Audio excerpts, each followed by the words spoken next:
Salut à vous pauvres mortels et bienvenue dans Comics Rise, l'émission qui lit à travers les pages de vos comics. Si on se retrouve aujourd'hui, c'est pour parler de Deadpool. Bon alors j'ai déjà fait une vidéo sur Deadpool, le lien est dans la description, mais ce personnage a l'avantage de soulever pas mal de questions, tant sur lui-même que sur les comics en général. Ça va donc me donner une bonne excuse pour vous parler d'une période qu'on a trop souvent tendance à négliger, les années 90. Pour commencer, il est important de savoir que l'histoire des comics est découpée en différentes périodes. Le Golden Age, qui voit l'apparition des premiers super-héros comme Superman, Batman, Wonder Woman ou Captain America, et leur combat face aux nazis, s'étale de la fin des années 1930 jusqu'aux années 1950. Puis le Silver Age, débutant en 1956 avec l'apparition du second Flash, alias Barry Allen chez DC Comics, verra la naissance d'une bonne partie des héros Marvel, comme les 4 Fantastiques ou Spider-Man. Vient ensuite l'âge de bronze, reflet des luttes sociales des années 70, portées par des héros comme Luke Cage ou Miss Marvel. Bon alors jusque là, globalement tout le monde est d'accord, mais je crois qu'à partir des années 80, il y a débat. En 1985, DC Comics décide de donner un coup de jeune à son univers avec un gigantesque crossover, Crisis on Infinite Earths, marquant ainsi le début d'une nouvelle ère, en phase avec son époque et se détachant de certaines créations du Silver Age jugées trop enfantines.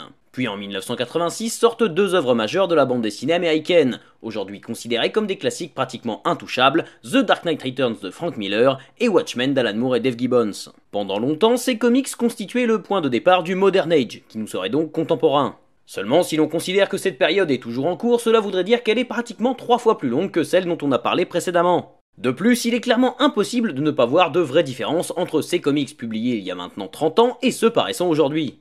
Preuve en est, beaucoup se plaignent d'une baisse de qualité chez Marvel ou DC Comics, comparant justement les productions actuelles à celles des années 80. Ce qui était donc le Modern Age doit être renommé et redéfini comme une phase à part entière. On a donc maintenant tendance à nommer cette partie le Dark Age des comics. Une période plus adulte où des héros désabusés, bien plus enclins à la violence, évoluaient dans des univers sombres et anxiogènes. Sorte d'apogée d'un mouvement débuté dès la fin des années 70 dans la bande dessinée anglo-saxonne, mêlant influence punk, discours engagés et humour acide. S'il peut être difficile de réellement définir la fin de cette période, j'aurais tendance à dire que le Modern Age actuel trouve plutôt son origine au début des années 2000, avec le boom des super-héros au cinéma. Ce qui nous permettra sans doute de le renommer Cinematic Age dans quelques années, mais c'est une autre histoire. Bref, tout ça pour dire qu'aujourd'hui, on va se concentrer sur la deuxième partie du Dark Age, c'est-à-dire une bonne partie des années 90. Une période sombre pour bien des raisons.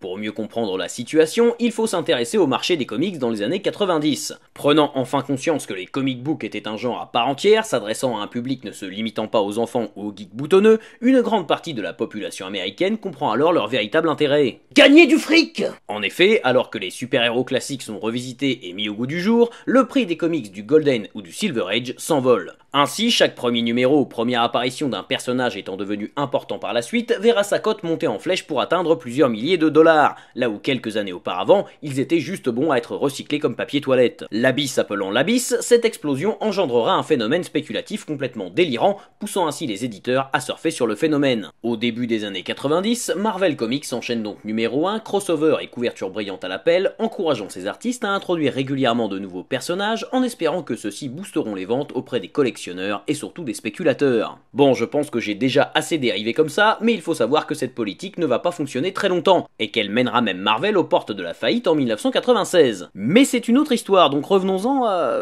ce que je racontais quoi. Cette logique d'hyperproductivité concerne tout particulièrement la licence star de l'époque chez Marvel, les X-Men. En quelques années, ces personnages sont passés d'outsiders à tête d'affiche, notamment grâce à la longue présence de Chris Claremont sur la série. Ainsi, Marvel va créer du mutant à l'appel à travers plusieurs séries comme New Mutants, X-Factor, Excalibur ou les aventures en solo de Wolverine. Bon ok, ça fait quand même 2 minutes que je te baratine comme un imposteur et je t'ai pas encore parlé de Deadpool, donc j'y viens. Seulement, je vais vous épargner une énième histoire de ses origines ou de ses super pouvoirs. Non, ça c'est bon, maintenant tout le monde connaît. Puis la vérité c'est qu'au départ, Deadpool, c'est qu'un méchant random de comics des années 90. Bah ouais, désolé de vous le dire, mais c'est vrai. Recruté par Tolliver alias Genesis pour affronter l'équipe de Cable dans New Mutants 98 en 1991, ses créateurs Rob Liefeld et Fabian Nicieza s'inspirent en partie du look de Deathstroke chez DC et Spider-Man chez Marvel et du caractère et des pouvoirs de Wolverine pour en faire un personnage badass avec lesquels ils auront plus de liberté. Mais même lors de ses apparitions suivantes dans les pages de X-Force, Deadpool n'est que peu développé et surtout beaucoup moins drôle et décalé que ce que l'on connaît aujourd'hui. Il faut attendre que 2 mini-séries lui soient consacrées en 1993 et 1994 pour en apprendre un peu plus sur lui et pour que le caractère du mercenaire provocateur se dessine enfin, avant d'être totalement exploité dans sa série régulière en 1997. Bon, il y a un truc qui vous aura forcément pas échappé, dans le titre de cette vidéo, je parle bien de super-héros, et je peux parier que certains d'entre vous ont une folle envie de me dire que Deadpool n'est pas un super-héros, mais un anti-héros, et ça tombe plutôt bien puisque ça va me permettre d'aborder ce point. Il est finalement assez difficile de donner une définition précise de ce qu'est un anti-héros. On pourrait dire qu'il s'agit généralement du personnage principal d'un récit ne répondant pas à tous les critères du héros, sans pour autant remplir ceux du méchant. Dans l'univers des super-héros, le fait de tuer ou non les super-vilains qu'il affronte peut aider à déterminer si le personnage est ou non un anti-héros. Par exemple, bien qu'étant un personnage sombre, il est aujourd'hui convenu que Batman ne doit pas tuer volontairement ses adversaires, il est donc un super-héros. A l'inverse, le Punisher n'a aucun remords à plomber ses ennemis, voire même à les torturer, c'est donc un anti-héros. Au final, un anti-héros, c'est un héros qui dépasse les limites morales que doit respecter un héros. Et le Dark Age, c'est carrément le règne des anti-héros. Batman et Daredevil étant sans doute les rares contre-exemples de super-héros créés avant l'âge de bronze ayant un univers un peu plus sombre, le lectorat est très réceptif à l'arrivée de nouveaux héros fonctionnant par contraste avec les règles établies. Wolverine, le Punisher, Venom, Lobo, John Constantine, tous ces personnages au comportement plus ou moins borderline prennent d'assaut les publications à partir de la deuxième moitié des années 80. Et s'ils ne sont pas forcément des créations récentes, leur aspect badass est clairement exacerbé durant cette période. Deadpool est lui-même ouvertement créé sur ce modèle de personnage ultra violent et pouvant endurer les pires souffrances, permettant aux auteurs de mettre en avant son côté dur à cuire qui plaît tant aux lecteurs. Passant rapidement de véritable antagoniste à un statut plus ambivalent d'anti-héros, Wade Wilson va gagner une place particulière dans le cœur du lectorat, justement parce que malgré tous ses défauts, il génère naturellement une certaine sympathie et même parfois de l'empathie. De façon assez paradoxale, Deadpool est loin d'être un cas unique, notamment si on le compare à plusieurs personnages d'Image Comics, et c'est loin d'être un hasard. Aux États-Unis, si un dessinateur ou un scénariste crée un personnage chez Marvel ou DC Comics, il devient automatiquement la propriété de l'éditeur, qui peut alors faire ce qu'il veut de celui-ci sans consulter l'artiste qui n'a aucun droit de regard sur sa création. En 1992, plusieurs jeunes artistes travaillant chez Marvel décident donc de quitter la maison des idées, estimant que le fait de ne pas garder les droits de leur création est un véritable problème. Parmi eux, Jim Lee, qui a battu des records de vente avec ses X-Men, Todd McFarlane, à qui l'on doit de mythiques numéros de Spider-Man mettant justement en scène Venom, Rob Liefeld, le co-créateur de Deadpool, ou encore Eric Larson et Mark Silvestri. Ils vont alors lancer plusieurs séries surfant sur la vague badass et décomplexée de l'époque, et dans lesquelles on retrouve systématiquement un personnage répondant à l'archétype du anti-héros. Grifter, dans Wildcats de Jim Lee, est un très bon exemple. Personnage désinvolte à la gâchette facile, son style marquant et très pulps lui offrira une grande popularité. Spawn, la création de Todd McFarlane, dénote légèrement, avec un héros plus tourmenté et moins à l'aise avec les autres. Mais il n'en reste pas moins un personnage ultra violent avec lequel McFarlane rendra souvent hommage aux héros plus classiques comme Spider-Man. Enfin, avec sa série Youngblood, Rob Liefeld, dont le style est si souvent décrié, s'en donne à cœur joie, et il faut avouer qu'il est impossible de ne pas penser à Deadpool en voyant son personnage nommé Die Hard. Chez Image, la liste est longue, puisque des personnages comme Warblade ou Jackie Estacado de The Darkness suivent également ce schéma. Mais le problème, c'est que si on aime tous les cornichons dans les burgers, eh ben personne n'a envie de bouffer un burger aux cornichons. Car après un véritable emballement, beaucoup de ces séries vont voir leur vente chuter drastiquement.